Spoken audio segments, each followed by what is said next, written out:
الصيام زكاة للبدن، اولا يذوب الحرام، ثانيا يخليك تشعر بآلام الآخرين، ثالثا يسمو بك عن مستوى الحيوان،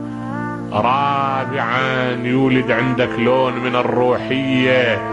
خصوص وقت الإفطار إذا اتجهت إلى الله عز وجل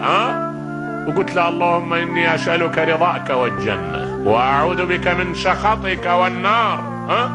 ما في شك أن هاللحظات الروحية هذه تسمو تعرج بالإنسان.